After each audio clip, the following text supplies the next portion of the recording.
എല്ലാ മാന്യ പ്രേക്ഷകർക്കും മൂവി ടോക്സിലേക്ക് സ്വാഗതം.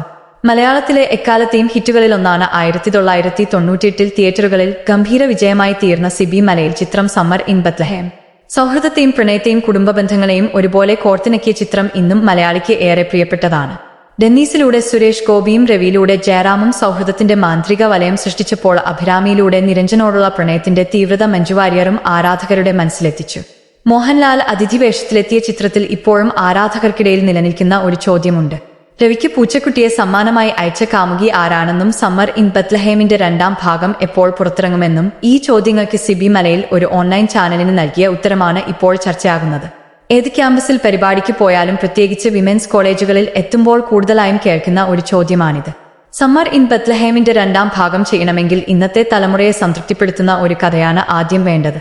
എപ്പോഴും ഒരു ചിത്രത്തിന്റെ 2ാം ഭാഗമെന്നത് ആദ്യ ഭാഗത്തെക്കാൾ ഒരുപടി മുകളിൽ നിൽക്കുന്നതായിരിക്കണം. അങ്ങനെയൊരു കഥ കിട്ടുമ്പോൾ തീർച്ചയായും ചെയ്യും, സിബി മലയിൽ പറഞ്ഞു. പുതിയ സിനിമാ വിശേഷങ്ങൾ ഉടൻ തന്നെ അറിയുവാൻ ചാനൽ സബ്സ്ക്രൈബ് ചെയ്യാനും ബെൽ ബട്ടൺ അമർത്താനും മടിക്കരുത്. പുതിയൊരു സിനിമാ വിശേഷവുമായി വീണ്ടും കാണാം.